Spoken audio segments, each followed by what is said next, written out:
This is the mighty Rob. I love this guy. He's massively passionate about the emotional aspects of what causes people pain on an emotional level, and it's one of the most important aspects which I feel is massively missed in the conventional medical world.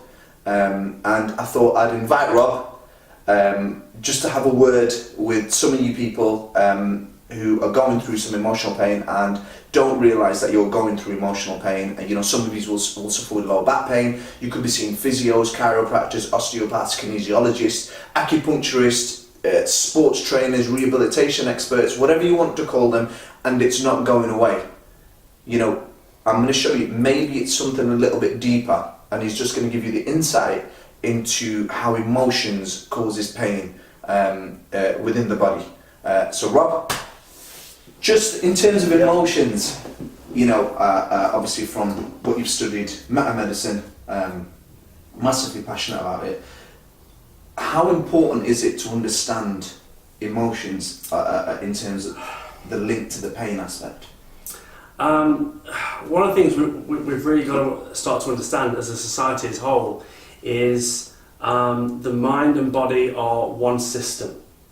The body can't do anything without the brain say so.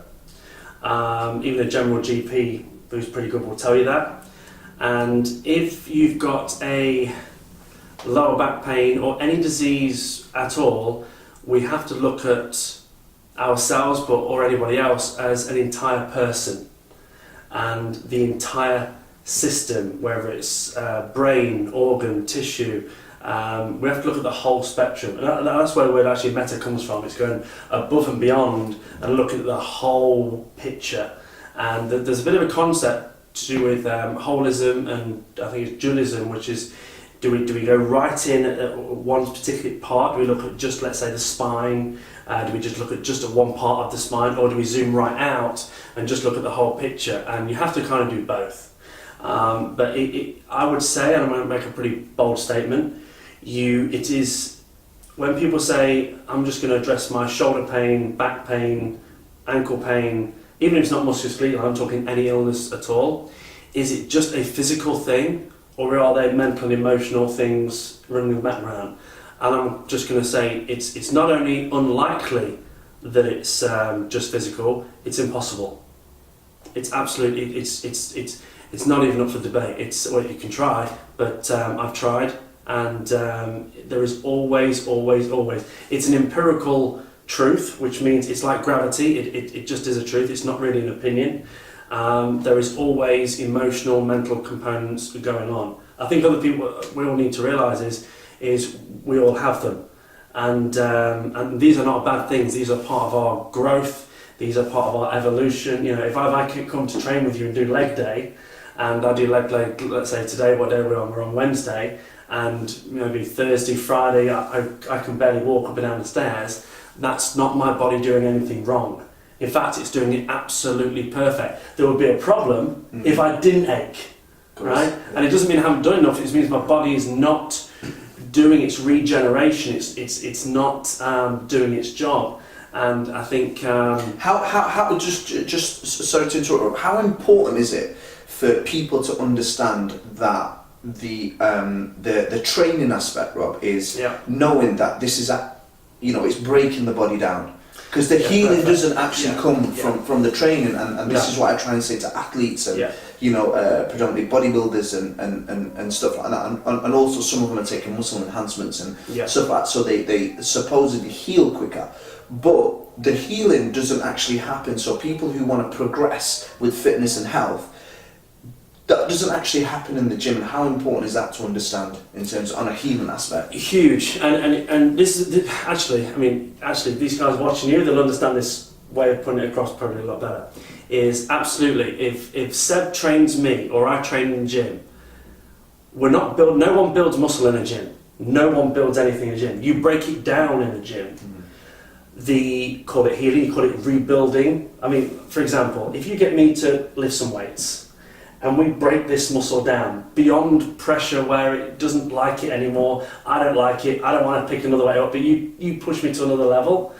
And then the next few days, this arm rebuilds after you've broken down. It doesn't just rebuild to where it was before. It rebuilds stronger than what it was before. Why? Because it's trying to evolve. It's adapting to its environment, and it knows, you know what? If this guy Seb gets me lifting his arm again, I want to be prepared. Now, I'm not consciously making that decision. The body's intelligence system does that automatically. So when people are not repairing, Rob, what's the because they're not resting enough? Okay. Is it that, or That's very common. Have they got the training program the wrong? Is it wrong for them according to lifestyle, or is it? That's also possible. A common one is people don't want to rest. We have these misconception ideas of if I don't do anything, I'm lazy, and all growth comes through stillness. All building comes through when you are still. People say you grow when you step out of your comfort zone. Well, you grow after you've stepped out of your comfort zone. You step out of your comfort zone, you get the pressure, you get the stress, and then when you rest, that's when you get the growth. So rest, and I don't just mean chilling out, watching TV, I mean deep stillness. And rest is, you just can't rebuild otherwise. If you think of,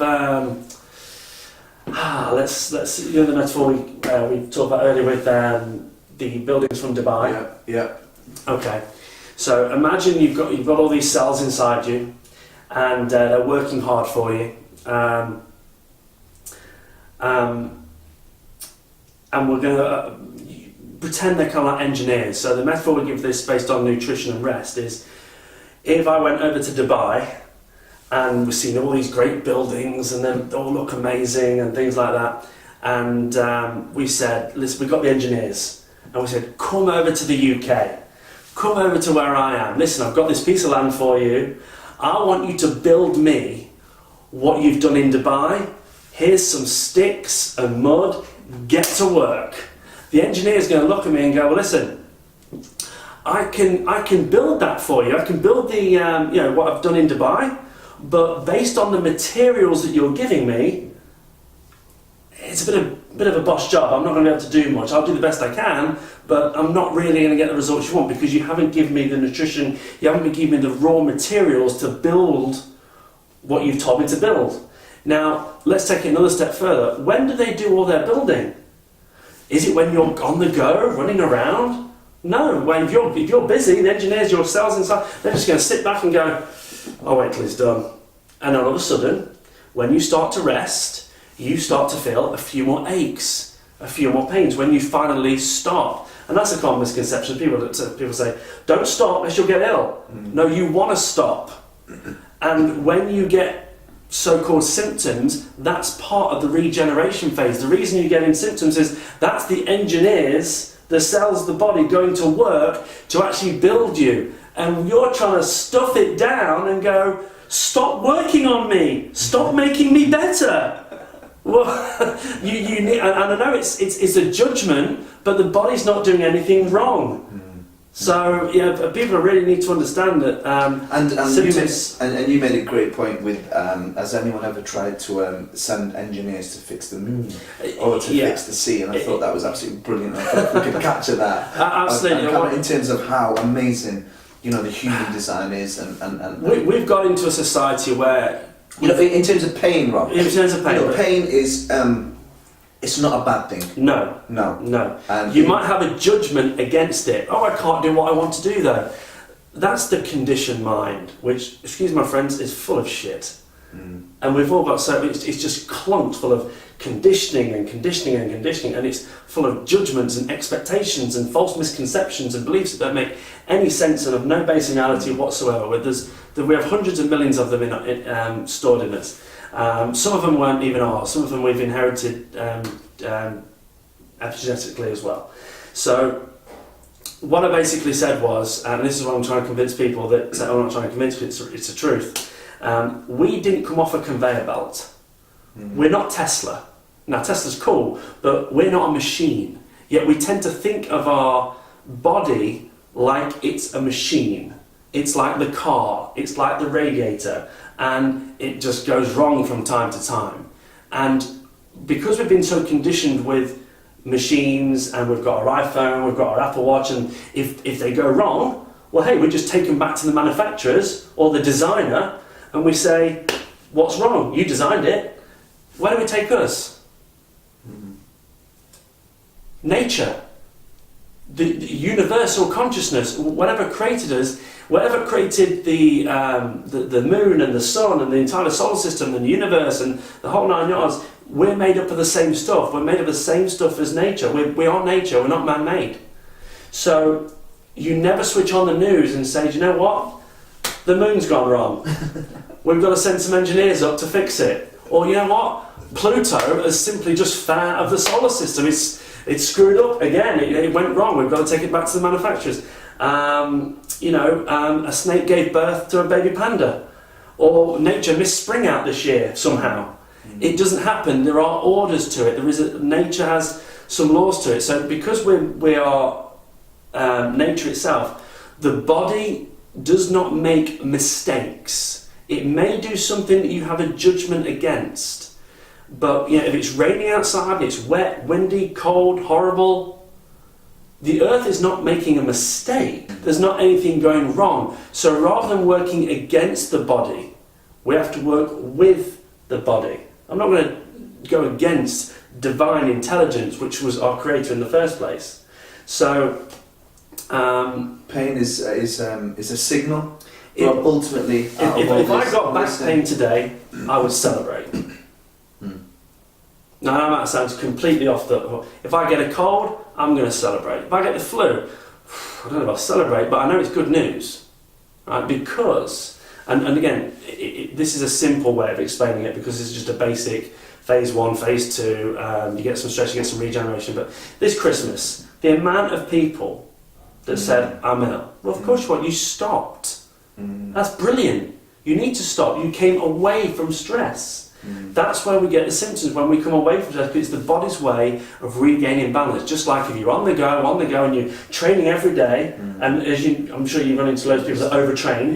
And a lot of people like to be on the go because they don't like to be still.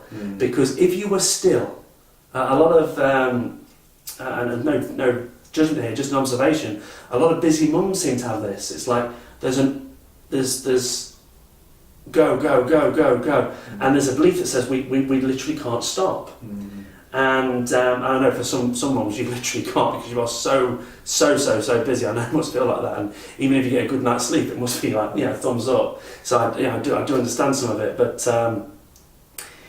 you do need to stop, you do need to rest, and you do need to honour your body, because that's where you're going to get the growth, that's where you get the regeneration. And if you don't ever experience that, if you don't ever have any symptoms, any rest, you will keep going, and have some more coffee, go, but it won't be long before you will hit a wall, and your body will go, enough. Because remember, the fundamental law is balance. Now, what I mean by that, specifically homeostasis, balance in the body. If you get too hot, your body naturally sweats in order to cool itself down. Very intelligent, no button to press, no conscious programming to do it, no thought. If you get too cold, you tend to shiver and to warm yourself up. So the body is always trying its best to regain balance. Our job is to assist it in doing what it knows how to do, rather than have this belief about it's doing something it shouldn't do. It's just not. It's just a misconception that we've had. And I used to have it. In fact, I used to get angry with my body. I was like, oh, what are you doing? And what is this? And what's that? And why this? And then that's an important emotion as well, anger. And a lot of people do have it, and they suppress it with consuming more alcohol, let's say, which the liver is associated to anger. So depressing the body even more from consuming the alcohol or food, let's say, or we'll go and punch some bags. Or go and beat someone up just to feel good and get that anger out, and there's them releases. But ultimately, just remember the emotions that you're feeling, they're signalling, listen to them and learn to express them however you want. But ultimately, it's about knowing that pain isn't necessarily a bad thing. The human form knows what's best for it. Sometimes we've just got to just listen to it and then take the necessary action that we need to help it heal. Appreciate it, Rob. An absolute superstar. And I hope this just helps some people who are in a constant sympathetic nervous system overdrive. You're in a catabolic state, and I hope just this gives you that time to just take time out just for yourself. Your body will thank you. You might get a cold or you might feel a bit run down, but it's actually, it knows what it's doing. Hope it helps, and if there's any other topics that you want me to cover with anything, any forms of pain that you might think, is this linked emotionally because you've gone to see all the health professionals in the world, drop us an email and I'll always try and cover it on a video if I don't reply back to you. Thank you, appreciate it, Rob. Absolutely brilliant, absolutely brilliant.